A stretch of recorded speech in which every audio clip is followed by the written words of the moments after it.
Ryan says, hey all, in a slower season with my niche Facebook ads for carpet cleaning owners, favor when sending out SMS emails offering a free ebook of ways to increase customer referrals, how to stay consistent in slower seasons with jobs, top 10 marketing strategies of 2025 for carpet cleaners.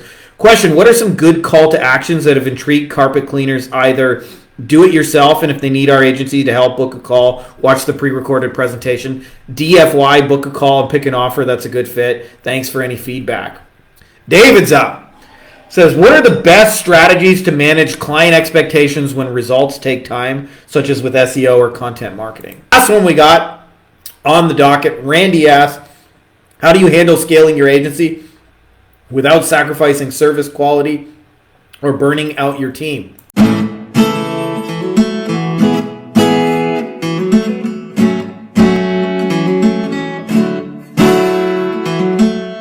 We have successfully hacked the Matrix, Neo. Just want to show you guys my super cool psychedelic wolf shirt because I only get to wear this like a month or two a year here because otherwise it's too hot. It's a sweatshirt, and I live in Mexico where it's 90 degrees plus most of the year, 100 some parts of the year. Plus 32 for you metric folks.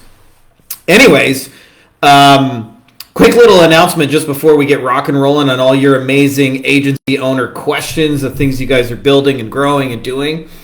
So first thing is, to be honest with you guys, I have made a commitment this year to help more of those guys who are starting out. I know a lot of my stuff is kind of advanced. And a lot of you guys have told me it's really useful, it's really smart, but I'm 20 steps behind there, and I can't use that. Cole says the Big Daddy Gun Show. So I've decided to build something for those of you guys who are really taking the first few steps and getting the first few clients. I have a lot of the details filled in. I wouldn't say it's 100% of the way there, but it's like 80, 90%. So we'll have some info on that for the next couple of days. But I think you guys are going to like it. I think there's going to be nothing else like it on the market. And really, to be honest, it's something that I just felt was needed in our space. So I'll have some details on that. And for those of you guys who are, a couple levels past that and looking to scale, we're just making the Wolfpack better and better, mo better. So anyways, I'll have some details for you guys on the next couple of days on that. Let's get into the good stuff. I need a drink before I do this. There we go.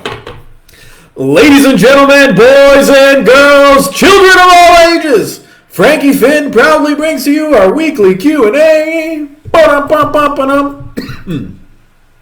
With the Golden Dad Guns. Brace yourselves.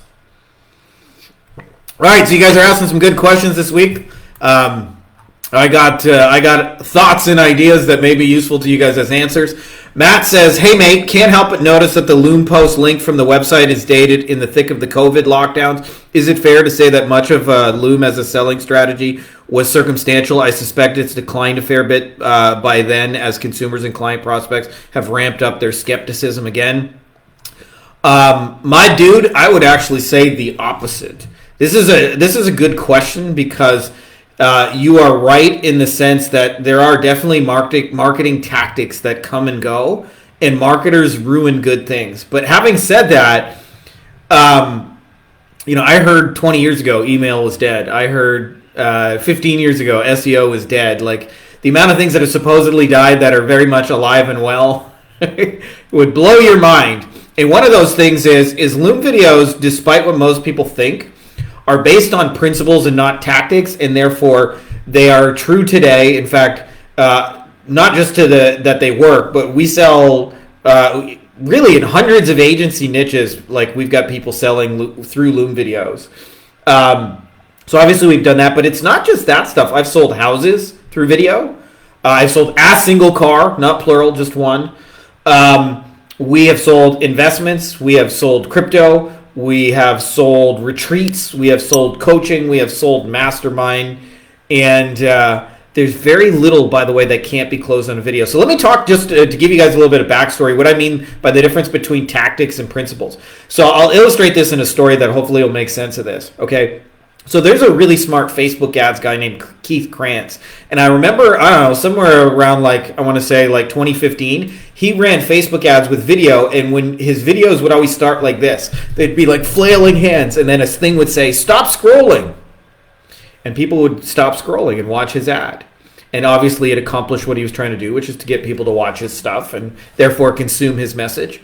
And what ended up happening is, in a matter of a couple of weeks, all these other marketers, like asshole marketers, copied him, and I started seeing the hands waving thing, and it made me just scroll past it. It just became noise, right? So that's kind of what Matt is alluding to in this kind of example, is like it all becomes noise because everybody's waving their hands.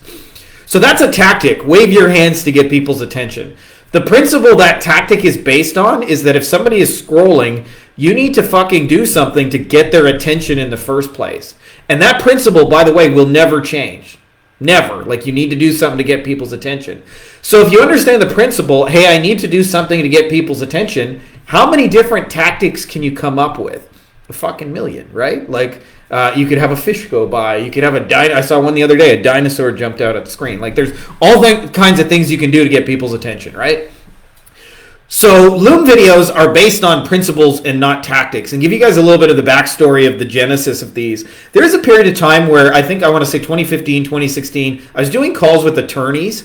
And by the 10th call, you literally hear the same thing over and over. So I would have a conversation. A person would say, I just need more clients. And I would say, well, tell me about that. Like, what's going on? Why do you need more clients?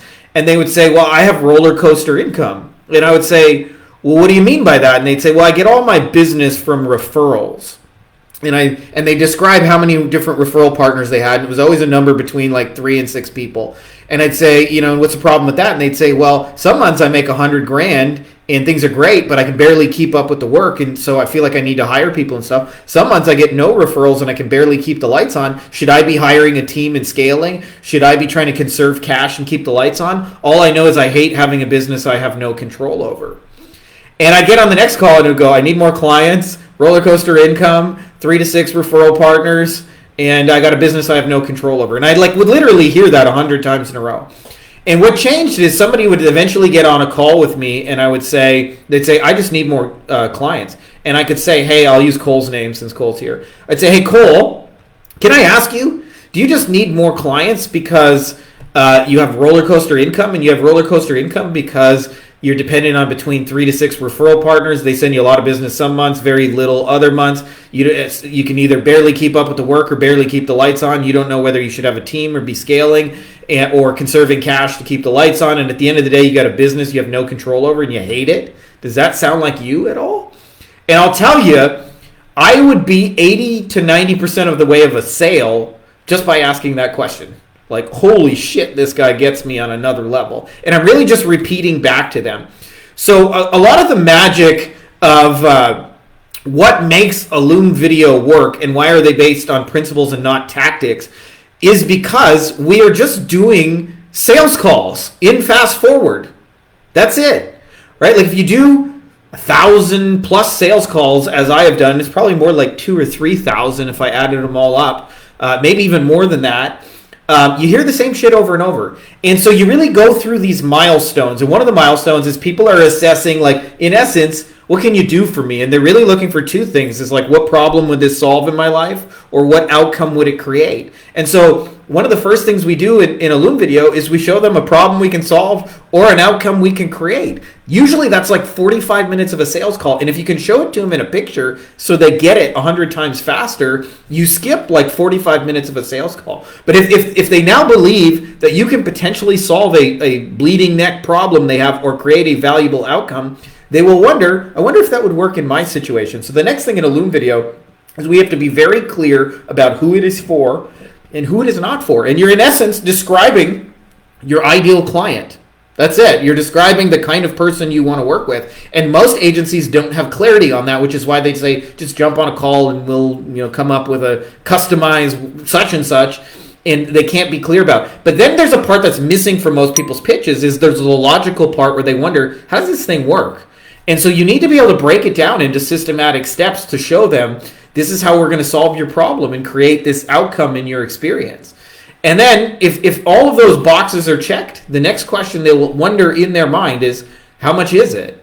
And so we want to present to them the price, but also contextualize it with, this is what you're going to get, and what you're going to get is more valuable than the price, right? Like that's offer making 101, is that you're going to get something of value that's higher in value than the price, and therefore it makes it a no-brainer. And then if all of that adds up, they need to be spelled out, like, how do I buy it? How do I get it? Do I click here? Do I go there? Do I ask for it from you? Like, so all we're doing in a Loom video is we're really just doing the sales process in fast forward, and we're adding visuals so that the ideal prospect understand us faster. So this is my way of saying it ain't a tactic, it ain't a fad. If you do it the way we talk about, you're going to still be able to close videos 10 years from now, even if like a bunch of other people are doing it badly, right? Like I'll give you another, for example, is like part of the reason I'm able to do like outreach and a lot of other people struggle with it. I see a lot more people struggling with it is because I've actually had to open with people face to face. Like I mentioned this before, when I was 13 years old selling chocolate bars door to door for the blind. If you say some dumb shit, you get a door slammed in your face and told to fuck off. You don't get that in the internet, by the way. You send a cold DM and the person doesn't respond, you don't know. When someone slams the door in your face, says, fuck you, get off my fucking lawn, you're like very aware of like the response you got. And so this is my way of saying, like, what we're really doing in a Loom video is a process. And by the way, it's not limited to Loom videos because we do the same process in Google Documents. You guys will notice that I sell a lot of our stuff through Google Documents as well. And the real magic of doing this is not what most people think. It's not that you close sales. It's that you buy back your time. It's that you do not have to be sitting around prospecting and chasing people. Like video, you can do the sifting and sorting. If only you would get clear about who you do this for, what an average typical result is, what they need to have in place for it to be successful for them, to just be able to describe that process in 3 to 5 steps, to be able to tell them what they're going to get and how much it costs, and to tell them what to do next. If you can get clear on those things, you can really sell anything. And that's 95% of the questions people are going to ask you in most cases. So to your specific point, that was a thing that Ivan, the post I made that you responded to was Ivan saying I closed my first one. So like it literally works today, just so you know. And also, again, like this is true across markets and places. And I wanted to mention, for those of you guys who I don't need to update the Loom posts on the website because they're still true, right? So like that's why I said it's principle based. This is why like too many people, like I see this when they write ads and create messaging and things, they always play with the tech. Like if I go to a Facebook ads group and people who are trying to figure out getting ads to work, and I ask them like, if I post and say my ads aren't working, what would you change? Almost always people will tell you about campaign settings. They'll tell you about like only scale winners by this much. They'll tell you try this, try that. But what nobody will say is understand the person on the other side of the ad better, and you'll probably have more success in writing them ads, right? So this is why I say like it's based on psychology and people that does not change. So all we're really doing is we're understanding the process with which people buy. We are preemptively answering those questions and going through those milestones in video, and we're conveying that information visually where possible so that they get it 1,000 times faster. Instead of saying, hey, you're going to get a bazillion phone calls and rank number 1, we just play an example phone call and go, this is what we get you. We get you 50 calls a month just like this. So that is the gist of it, but I wanted to say that, like, no, Loom videos are very much alive and well, and like I'm obviously in my own small bubble, but I see them working even better than 5 years ago because we've tightened them. We've gotten better at answering the questions, and we've gotten better at troubleshooting where people say no to them and then preemptively fixing those things, where the most common thing is like either person gives you a credit card or says I got one last question before I buy, which is almost always a variation of like, will this work for me in my specific scenario? So I see Paul says hoodie life, and Cole says I need them to buy my shit. That's the point of it, right? Buy your shit. But if you understand why they're buying, you're going to do so much better. So I wanted to answer that because no, it is not a COVID specific thing. It is based on human psychology that does not change, by the way. Do thousands of sales calls. You will hear the same shit over and over and over. So the more you preemptively answer the shit they're going to ask you, the better you're going to do at selling stuff. Which is why, again, we can do it in a Google Doc because we're just covering the same sales milestones that they would ask you. It's very much a formula. It very much is a formula based on the shit people ask and the objections they give in the sales process. Anyways, I hope that's helpful, my dude. Ryan says, hey all, in a slower season with my niche Facebook ads for carpet cleaning owners, favor when sending out SMS emails offering a free ebook of ways to increase customer referrals, how to stay consistent in slower seasons with jobs, top 10 marketing strategies of 2025 for carpet cleaners. Question, what are some good call to actions that have intrigued carpet cleaners? Either do it yourself, and if they need our agency to help, book a call, watch the pre-recorded presentation. DFY, book a call and pick an offer that's a good fit. Thanks for any feedback. So I'm going to give you the answer in one word, my dude, Ryan, which is offers, okay? So I'm actually going to do a video on this on the YouTube channel. I just haven't been able to record because I've been dealing a little bit with sick kids. But there are 3 offers that you want to make, and what most people do is they don't think about how these 3 offers go together, and these offers are based on how real relationships are formed in the real world.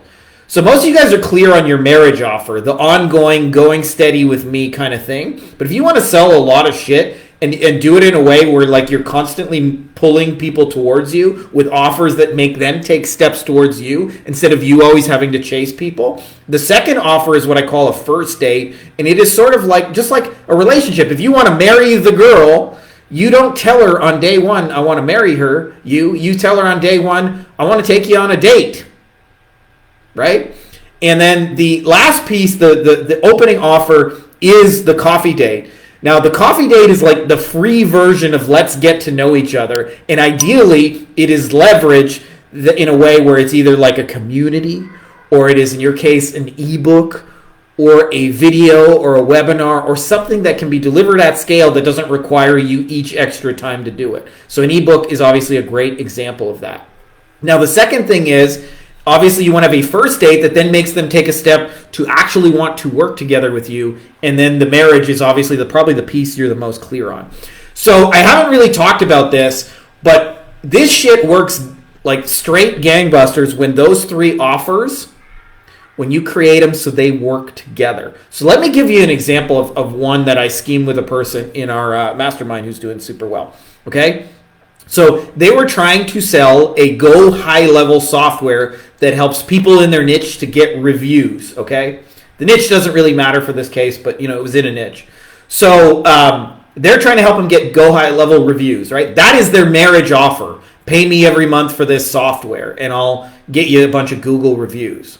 Well, if we're going to create a first date out of that, the first date to me is let me run a campaign and get you some reviews, right? Like, hey, we can run a little 4-day campaign, a database reactivation, and we'll know in a couple of days whether or not we can get you some reviews, right? Now, this is what we came up with a coffee date. And here's the thing that trips people up with this. There's a tendency to think that more is more valuable with a coffee date, but actually less is valuable.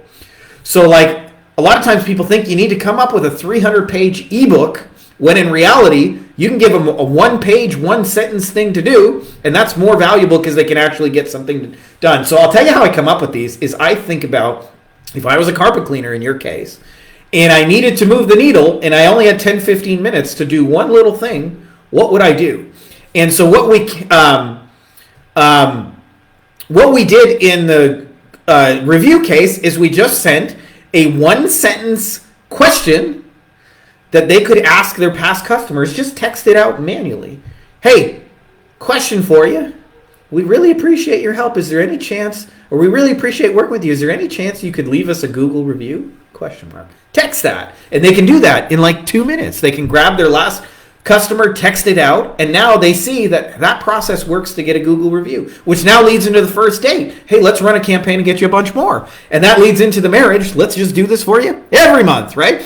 So the offer trifecta when you do this is your coffee date leads into your first date, which leads into your marriage, which to me then says, okay, if you're clear about where you want them to marry you, don't just give random information on the coffee date. So to me, like the 10 marketing ideas, that is not a strong enough offer. Like, it is better to give them one clear, specific thing that they can do, that they can text, that they can say, that they can post, or whatever, that like moves the needle in some small way. And I'll give you a big secret to this, is one of the easiest things to do is using the people they already have. Not getting strangers off the street, but like if you gave a carpet cleaner, hey, text somebody, hey, is there anybody else you know who's looking for carpet cleaning? I got a special 25% off VIP offer just for friends and family.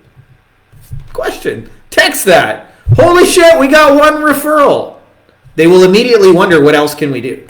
So you really want to think about making your coffee date not just some random gobbledygook, I'm going to give you 10 ways to do this and drown you in information, but more like the best way to prove that you can actually help them, by the way, is, drum roll, that's not really a drum roll, but the best way to show them you can actually help them is by actually helping them. I know, it's a crazy idea, right? I can help you get Google reviews. Well, send this message. Watch. Holy shit, we got a Google review. We moved the needle in one small way. Now I believe you a lot more than I did. Okay, cool. Well, I got a campaign. We can work together in a small way, right? First date is we're shrinking the size of the risk. We're not saying, hey, girl, you got to marry me for the next 2 years. We're saying, let's go on a date together. If it sucks, we only have one date together. Cole says you won't even have to call them a fucker. Less is much gooder or more better. Either one pisses my wife off when I say it. Yeah, exactly, though. Like, you want to... So, like, to me... there's a cool Kevin Nation story that illustrates this, and Frank Kern, by the way, calls this results in advance. But Kevin Nations was talking about there's a general contractor, okay, and he goes to the dentist because his tooth is hurting, and when he gets there, the dentist is an old buddy from high school that he hasn't seen in like 20 years, and he's like, "Hey man, how you been?" They make a bunch of small talk, and the dentist eventually they get to the tooth, and he says, "Yeah, problem is, it's rotted. I'm going to have to take it out, but good news, it'll only take about 10 minutes and it'll cost about $600. I'll be back in a minute. Let me know if you're down to do that." So he leaves the room for a minute, and this guy starts thinking, I'm a general contractor. I work for $30 an hour. That's 20 hours of my life before taxes to pay for 10 minutes worth of work. And so he decides to confront his friend. He's like, $600 for 10 minutes worth of work? Fuck that shit. So he goes to the guy and says, hey man, like $600, 10 minutes. And the dentist says, if it's time you're worried about, I can make it take longer. And then the guy goes, no, actually, just solve the problem in 10 minutes, right? So this is an important way of illustrating that if you're going to create a thing to give away to people, give them less, but actually give them something that'll actually fucking help them and move the needle. Not more information and stuff they got to learn and do. Like, you can literally create a one-page fucking PDF that says, send this one sentence and here's who you send it to. Try it. Holy shit, it worked. Right? You want something small that they can do that moves the needle for it in some small but meaningful way. And I suggest to you that probably the easiest thing you're going to do is text somebody, offer them something, and they'll turn into a referral. Hey, we put together this special offer, VIP offer for friends and family. Do you know anybody? And then come up with an offer, whether it's 25% off or get a free room cleaned or something, right? Like, give them a reason to go share their friends and family with you. And holy shit, we got a job or two. They're immediately going to wonder, what else can this guy do? What else can this guy? And they will start taking steps towards you, by the way, without you chasing them. They will say, like, I sent your thing. I got a job. Is there any other shit you got? Is there anything else we can do? Right? So this is less about chasing and more about using offers to seduce people into you. You want to be the Brad Pitt of the party, where you're the famous, good-looking actor that all the girls, at least, I don't know, 10, 20 years ago, I don't know if that's true now, but back in the day, they used to all swoon for him. That's what you want your offers to do. You want people to swoon for you instead of doing all the chasing. And I suggest you a 10 marketing ideas book is just going to be more information they're not going to do shit with. So give them one thing to do. And keep it small and simple that they can actually implement it. That is the art, by the way, is figuring out. But, of course, when it moves the needle for them, they're going to immediately want to buy your shit without you trying to sell them and persuade them, because they're like, holy shit. Anyways, hope that helps. And, by the way, inside of that Document or PDF, I should mention, put a call to action to book a call. And remember, nobody ever wants a call for a call. So what are you offering on that call? Right? Hey, you got 1 or 2 jobs from your referrals. Now I want to show you how you can get that many referrals every day. Right? Whatever your next offer is, like make sure like the benefit of that is there. Book a call and get. The most important part of that is and get, not the book a call part. Anyway, hope that's helpful, my dude. Anonymous. You guys are coming with the heavy questions today, motherfuckers.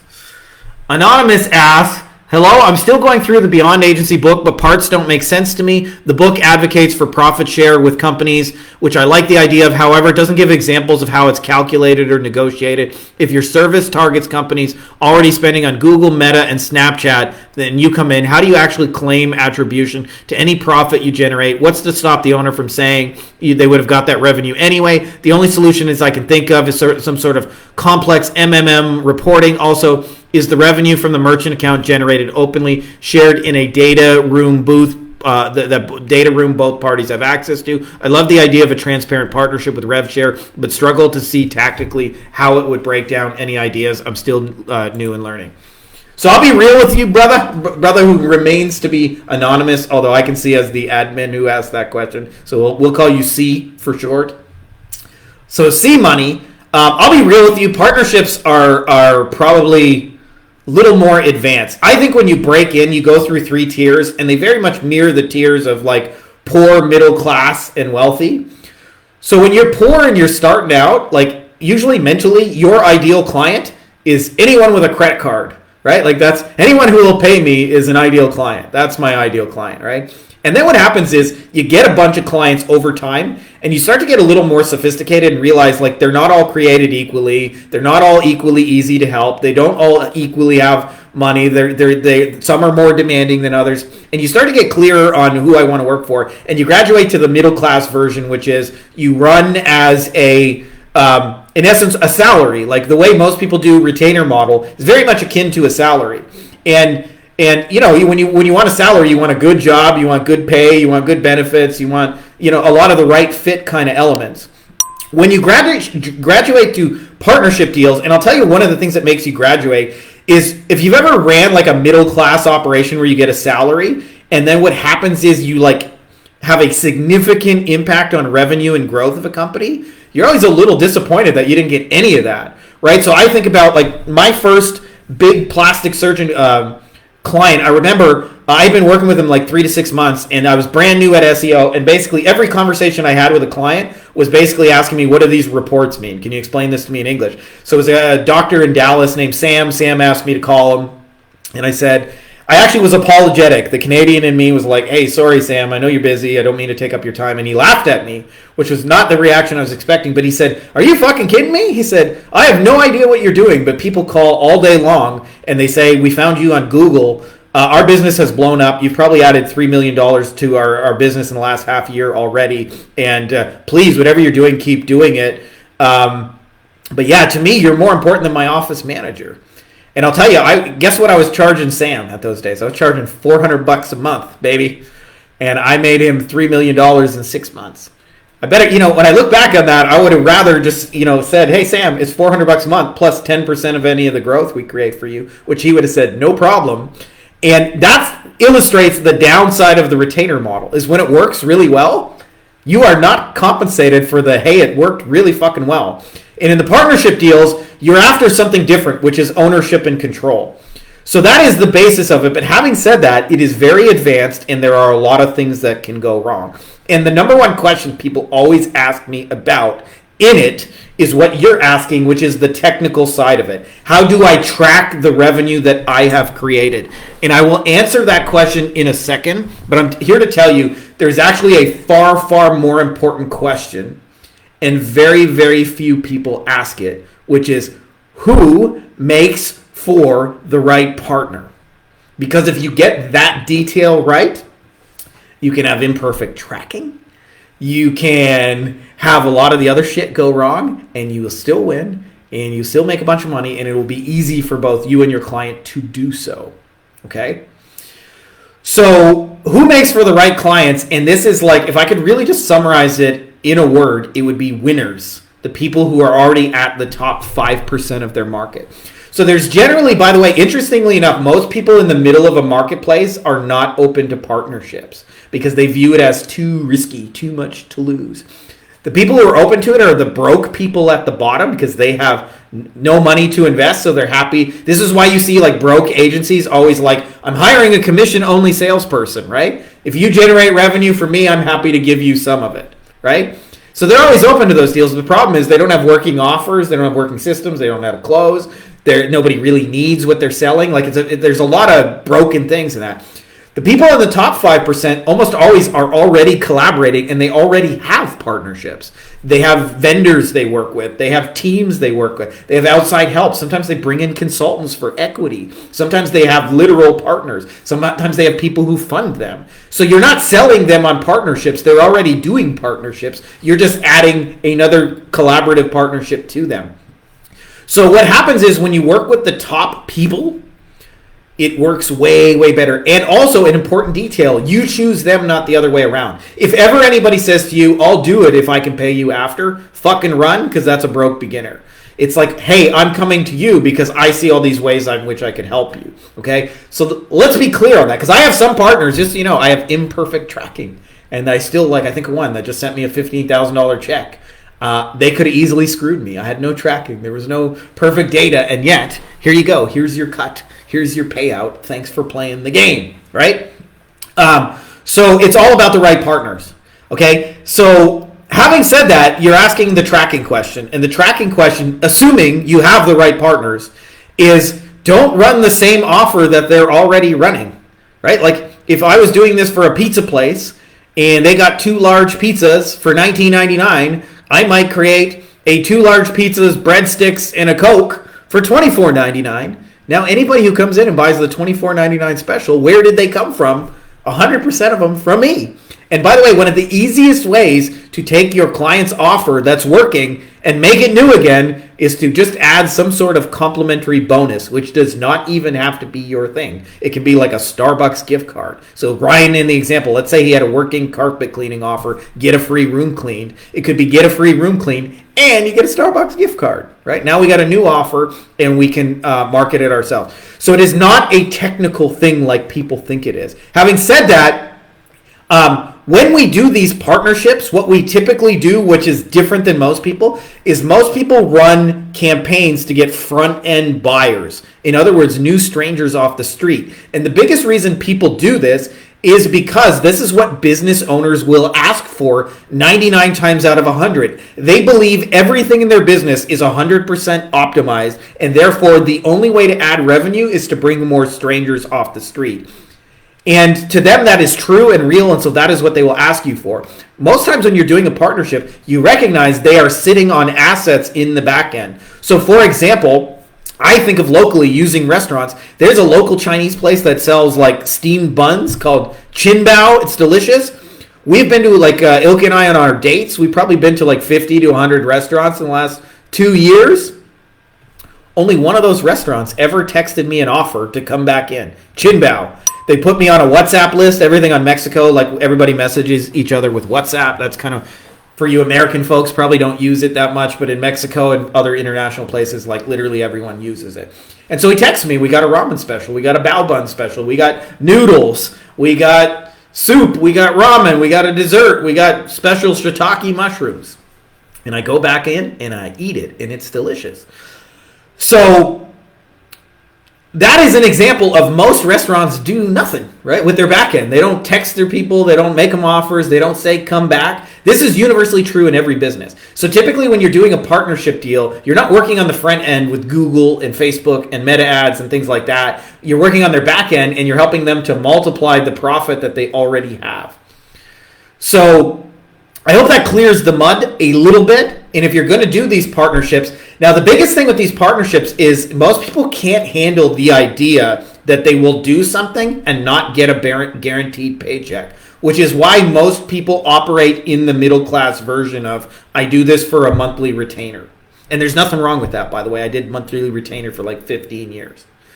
The problem is when you make a motherfucker $3 million, you get $400 a month, and there ain't no bonus attached to that. You don't even get a high five for it, right? And so you're like, and so what happens is when you graduate to this level, and most of the people I have in my world that operate in these partnership deals, they make more money with 5 clients or less than many agencies do with the 180 clients or whatever, right? They actually make more money with 5 partners or less. And there's less reporting, there's less updates. Like I think of Tony T, who's in our group here. Tony T has been, doing like, I don't know, something like 150 to 2K or 200K a month in recurring deals, and he picks his partners, and he runs one campaign for one partner a month. He's got to send like 10, 12 emails and sell some shit, and then he's done. And he makes more than many agencies do with like 75 Facebook ad clients and got to update them a billion times, and he's got no updates to send. His deliverable is 10, 12 emails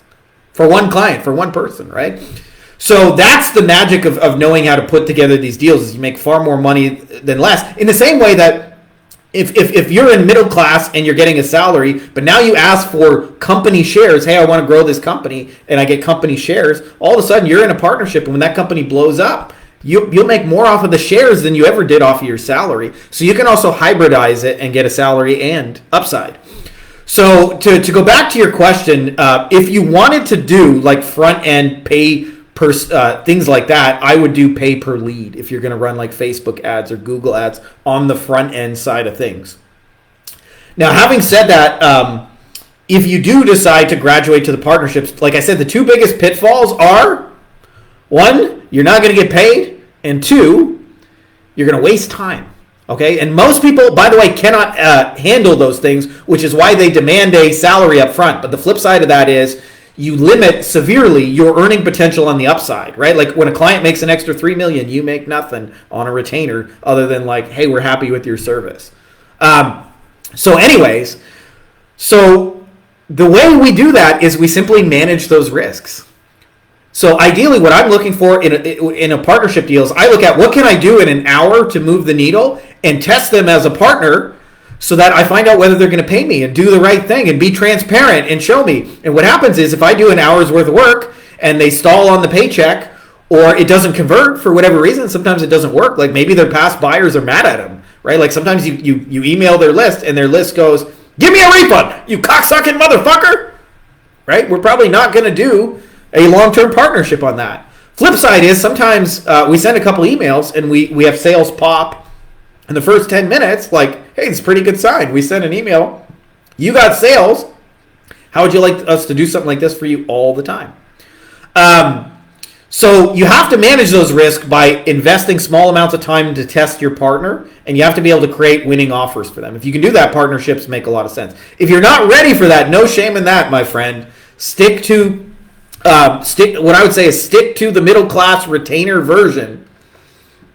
Do that for as long as you can until you get a very clear picture of like, oh yeah, I know I can help these 10 clients no matter what because they're just super easy for all of these reasons. And then simply propose to them. This is what I would say the training wheels. If you want to graduate to partnerships, if you charge $2K a month, just say it's $2K a month plus 10% of the sales we make you. And then as far as percentages of what to charge, you can essentially charge, if you're getting paid second on a deal, you can charge 30 to 50% of their profit. So if I did this for an online business where they're selling courses and it's almost like 100% profit, I might do it as a 50-50. When we sell a $100 course, you get $50, I get $50. If I was doing this for a roofer and a roofer only keeps 30% margins on their jobs, I would say I want 30% of your 30%, which is 9%. So every time I close a deal for you, I want 9% of the deal. And by the way, for most of the offline businesses, if you do this for them, the easiest thing they'll accept without any pushback is just pay me what you would pay a commission salesperson. I'll take the same fees to close deals for you. And they will happily go, hey, we pay our salespeople 10%. We're happy to give you 10%. So anyways, that's a long rant on partnerships. They are advanced. I don't recommend them for everybody, but when you graduate to them, I'll tell you, you make your life a lot easier because you get to choose any client you want because you're not asking for anything up front. You get way more of the upside. There's far less work. There's way less tracking. There's way less reporting. And you're able to identify easy ways to create bottom dollar revenue for people and take a cut of that yourself. And I always say there's tiers of getting paid. So like leads is the lowest tier, and it's what most people are offering. And I'm not saying that's not valuable, but most businesses don't know what to do with leads. They'll call people back. They're not quick enough. So leads is like this tier. Then there's like the qualified lead of like, okay, I'm going to pre-screen this person for like, anywhere from like 1 to like 10 traits. That's a more valuable deal. Then there's like, I'm going to book them and get you a face-to-face. And then there's the tier up here called, I'll just sell your shit for you and I'll bring you sales and I just want a cut of the sales. And by the way, that tier pays the most. So that in the partnership tier, you're eliminating all the I'm going to generate leads and opportunities and blah, blah, blah. And you're just like, what can I do to bring sales? And almost always, by the way, the sales come from their back end, not from their front end. It does not come from I'm going to get a cold stranger off the street to buy your shit. It goes, if you added all these motherfuckers to a WhatsApp list, we could probably text out offers. I bet you we could sell a whole lot more ramen to the people you already got. I'm happy to put that together for you. And I just want 9% of all the ramen you sell for the next little bit. I'm going to ask you to pay me within 7 days of when you get cash collected. Does that work for you? There aren't very many partners that say no to that. But again, this is about amplifying the people who are winning, not getting strangers off the street. Anyways, hope that's helpful. David's up. Says, what are the best strategies to manage client expectations when results take time, such as with SEO or content marketing?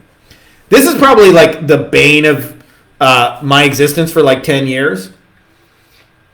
This and reporting on it, because whenever you have a delayed gratification service, SEO, content marketing, sometimes paid ads can be like that, depending on what kind of ads you're running, is clients are like the kind of people often where they come in the door and they're expecting quick overnight, I want to lose 100 pounds in 10 minutes kind of results. And the reality is it's a process. And it's hard to sometimes get them to buy into the process, especially when they've screwed up with other marketers or they've had bad experience with other marketers in the past. Although I will say, ironically, a lot of times clients are their own worst enemy in that. Because I can think of lots of times where we were doing SEO, we had made significant progress, but they would cancel 3-4 months, even though it was working. You just literally just do nothing. Let us run the process out. It's working. But anyway, so there are a couple of things you can do. Okay, so one of those is one of my favorite things is using what we talked about in the partnership is engineer a quick win using their back end of their business, a referral or two, a couple of sales, a couple of repeat customers, and run a little campaign. And I'll tell you the easiest way to do that is you simply text or email or call people who've worked with you before and say, thank you, we appreciate you, we would love to have you back, and that's why we put together this special offer for you. Is there any way we could get you back in the door? Right? So if I was doing that for the restaurant in the example, it would be like, thank you, we appreciate you, we really want to have you come back. That's why we put together a $12.99 ramen lunch special, and Jorge over here has been brewing ramen all morning making this because he's so excited for you to try it. Is there any way we could get you to come in here for lunch? And if you do that, by the way, don't be surprised for every 10 people you send it to, 1 or 2 of them actually come back and go, yeah, I'll come in for some ramen lunch. To your client, it looks like magic.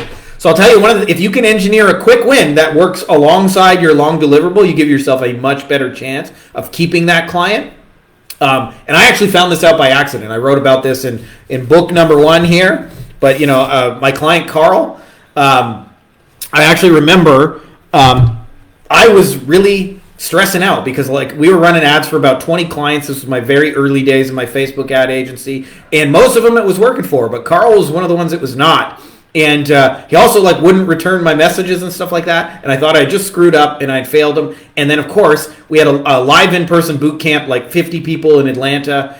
And actually probably less, 35 people maybe. And Carl was one of them, and I was speaking for 3 days for half of it. So I'm like, oh shit, here comes Carl. He's gonna tell everybody my shit's no good. Don't listen to this guy. He sucks. I wouldn't recommend it. He comes in the door, gives me a giant bear hug, and says, Frankie Fihn, did you know that campaign you sent made $100,000? And I thought about it, and I was like, no, because I'm tracking everything on Facebook ads, and it ain't working. And he said to me, yeah, that little referral thing you sent out, we got 3 referrals. And I had forgot about it. I had sent a little quick win campaign. It just went exactly like I said. Thank you. We appreciate you. We'd love to have you back. In this case, the offer was, we got a special VIP number where you guys, all your friends and family, and you can call with your legal problems. And just because we want to be your most trusted legal advisor for life, this is a special number only for our clients. It's totally free. Call. If we can help you on the call, we'll help you for free. And if we need to direct you somewhere, we'll direct you. That was it. That was the offer. You got $100,000. So if you can engineer a quick win, you're going to buy yourself a lot of time. And by the way, I'm putting together something for you guys, both a training and probably there'll be a course on the back end with like tools and swipe files to help you guys implement this. But engineering a quick win is one of the things. Another thing is proactive communication. So what most agencies do, by the way, which is radio silence, end of month report. Radio silence, end of month report. Radio silence, end of month report. And that just makes clients nervous and stuff. And what you need to do is, instead of waiting for clients to call you and ask you for updates, you need to proactively give them updates. And the longer your deliverable, the more like little proactive updates you got to do. And I call these drive-by updates. Like, you don't need to send them a novel. You need to send them like, hey, today I'm working on your Google Maps and here's why. Hey, today I'm doing this and here's why.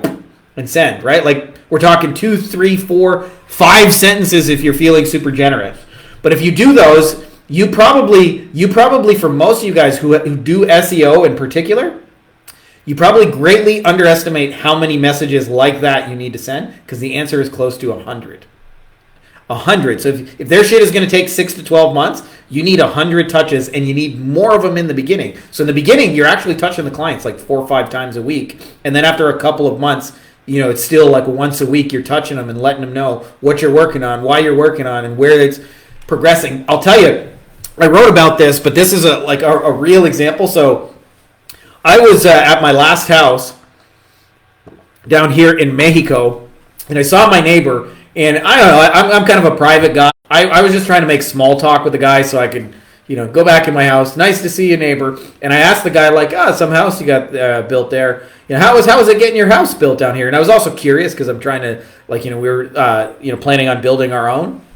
And he said to me an answer which very much surprised me. He said, it's the worst fucking experience of my entire life. And I was like, okay, worst experience of my entire fucking life. Was not expecting that. And he proceeds to tell me that he had not visited La Paz before. So he looked at it online and he decided to buy a house sight unseen. And so he sent his entire life savings to a stranger in Mexico, and then nobody returned his call. And he said it after like 4, 5, 6 months, something like that, he got a form in the mail. It was like 3, 4 pages long. It had all this technical Spanish, and he brought it to people that were native Spanish speakers, and they said, this is super technical. I can't really translate this for you.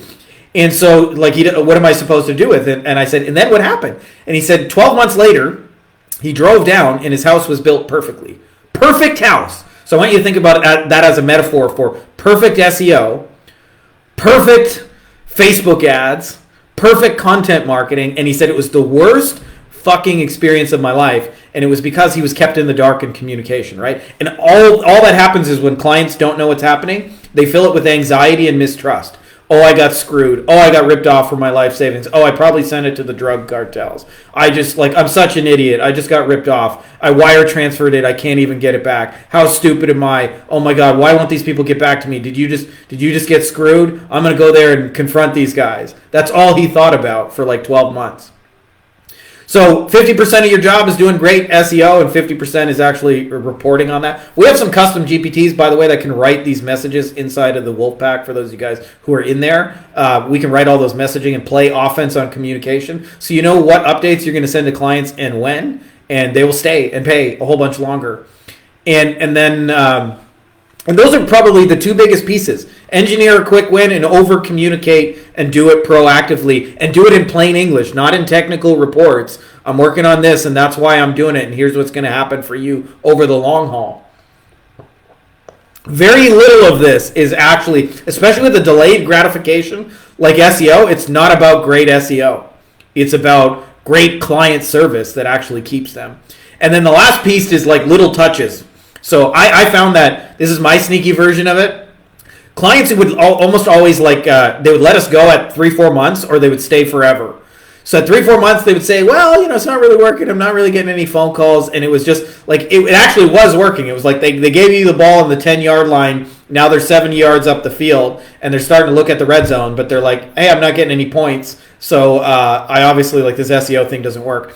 So I just kept man, the amount of upfront work you do of somebody to cancel when the shit's working and they just needed more patient used to drive me crazy.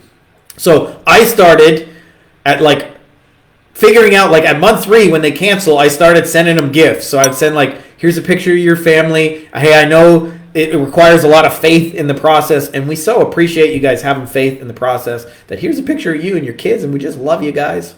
And man, it makes it real hard to fire you. A week later, when they would normally cancel, we'll give this guy a little bit more runway. And then when they give you a little bit more runway, it actually worked. And then, hey, holy shit, that SEO was a good investment. So those are probably the 3 biggest things. And like I said, I probably will put together over the next 2-3 months a training on how to do that, and a course full of tools and swipe files for quick wins for clients, what to communicate, and then little extras you can send them. And if you do that, not only will they not cancel, but they'll rant and rave about how awesome you are. And by the way, I'm not always perfect at implementing this myself. So I've I've definitely had people cancel over the years because I didn't always do the stuff that I know works.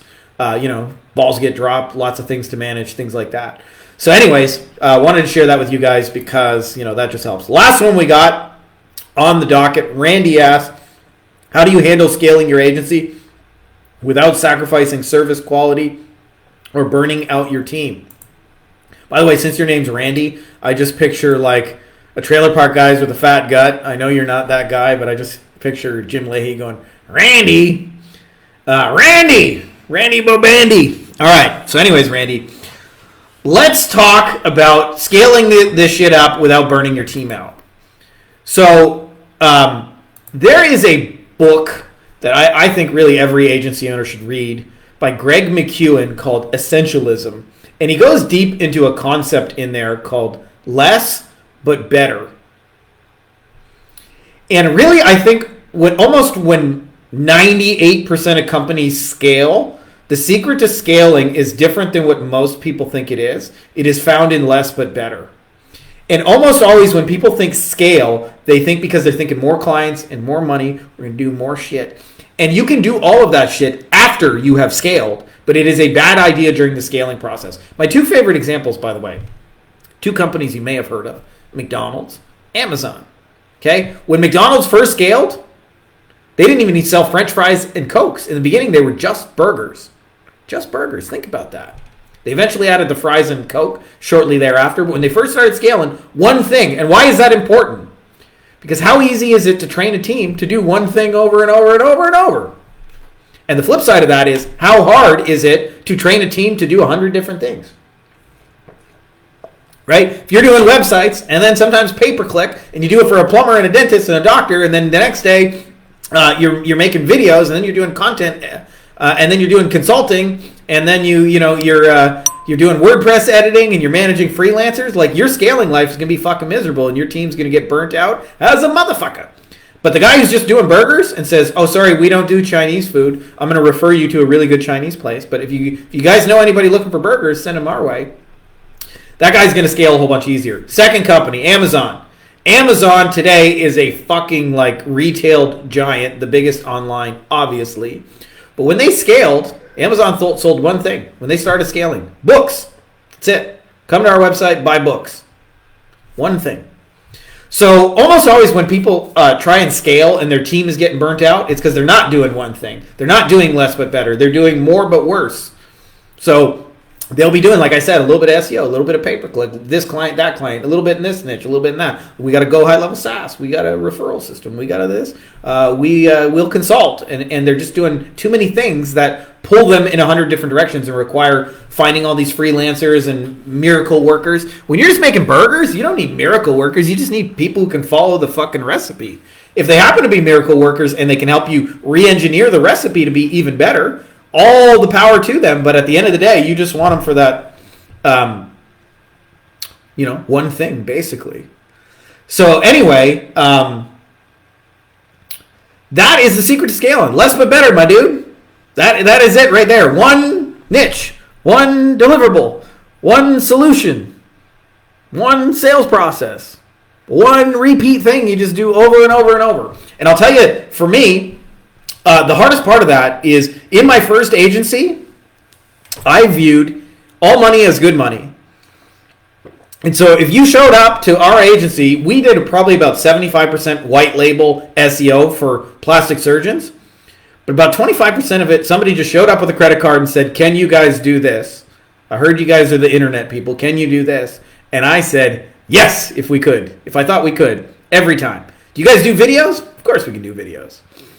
Do you guys do WordPress websites? I never made a WordPress website before that, but I'll figure it out. Sure. Do you guys do pay-per-click for bankruptcy attorneys? Why not? And so I said yes to everything. And what happened is, from an energy standpoint, now all of a sudden we're not making burgers. We're not just doing our one little thing. Now I got to figure out pay-per-click, and I got to look up how to make YouTube videos, and I got to, I got to hire a perfect freelancer who knows how to do this shit. And it just created all these variables in the business that made the team get burnt out and not be able to scale. Flip side of that is, our second agency, I remember when we started, I decided I was only going to do Facebook ads for personal injury attorneys and nothing else. And I remember when we had about 20 clients, that was for me, it was one of the most interesting things because I was really just trying to figure out one ad that worked. And so I would test different ideas across different client campaigns. And when I got a single ad that was working, I did it for all 20 clients. And that was it, right? I could come up with one ad that worked for 20 clients and roll it out to all of them, and in an hour be done for the month. Here you go. It's working. Enjoy. Right? So less but better, less but better, less but better. And I'll tell you, your mind will go to the opposite. Your mind will go to more. We need more clients. We need more leads. We need more sales, more revenue, more blah, blah, blah. And you got to do less shit if you want to scale that with ease. By the way, you can ignore this advice because I do consult with people who've gotten to the level where they're still doing custom shit, but they're doing $200K a month. And those calls usually sound like, I'm stressed out, I'm burnt out, oh my God, shit's all over the place. When I talk to people who are just doing burgers, they're like, this is almost kind of boring. Am I doing this right? I make so much money and I do so little. Is this how it's supposed to be? Everybody tells me how hard it is. It's not very hard because you're just making burgers. So ignore if you want to make your life miserable and full of chaos and drama. But I believe your business should not be full of chaos and drama. It should be a boring factory that just works. A boring factory that just works. And that comes down to less but better, one deliverable, one niche, one client, one solution, one repeat thing. We make burgers. That's all we do. And we got a team trained to crank out burgers really, really fast. And the secret to this, by the way, is when you do one thing, before the next client comes in the door, you're already 90% finished before they start. Right? I think about if a new Facebook ad client shows up in my second agency and says, we need you to run PI ads, I can have that shit live in 10 minutes and working. Right? How difficult is it to deliver a 10-minute burger? Here's your update. The ad's fucking working. Surprise! Right? What most people do is hey, let's get on a custom call, we'll consult, and we'll also create a custom solution for you, and then they do all this extra work, and then they repeat that for hundreds of clients. And I'll tell you, this blew my mind when I actually went through it. 5 custom clients is more work than 50 we do one thing hamburger style scaling clients. You will have less headaches with 50 clients hamburger style than you will with 5 custom solutions. That'll bake your noodle, but that is absolutely a fact. So anyway, that looks like all the questions we got this week. For those of you guys who missed the intro, I am putting together something for those of you guys who are starting your agency journey. A few people have told me, I love your stuff, but it's just a little too advanced for where I'm at. I'm just trying to pick a niche, choose the clients, come up with my offers, the basics, and go land those first few paying clients. And so I will be done that probably over the next 24, 48 hours and be announcing that. And for those of you guys who want to get into that, we're probably going to be taking 20 people to start. And if you want to be one of those, hit me up and I'll send you some of those details. But I'm just building out a few of those pieces, tools, swipe files, things like that to make everybody's life easier on the implementation side. I'm building burgers, so it's repeatable. Just by the way, practice what you preach. So if you're interested in that, you can shoot me a message. And as always, the Wolfpack is for those of you guys scaling, kicking ass, taking names, we are just doing cooler and cooler shit with cooler and cooler people. And I appreciate you guys. So happy Monday. Much love. May the force be with you. That's all this old man can rant for. Appreciate you guys. Hey guys, if you like this video, you may also like my best-selling book here, Beyond the Agency Box. It is all about scaling a digital marketing agency while eliminating meetings and phone calls. We actually sell our stuff phoneless. We don't have any client meetings, and we also hire our team entirely without meeting phone calls, which allows us to, like actually kind of live a life. I've laid out the entire blueprint in everything you need to know, getting clients, onboarding, setting expectations, scaling, building a team, you name it. It has been a bestseller on Amazon now for over 5 straight years, but now you can get it even cheaper than you can get it on Amazon. So I can't tell you the exact price because it may change when this video is released, but there should be a link to it below, either in the description of the video or as well as a pinned comment. So if you're interested in that, check out that video and you can get a copy for super cheap.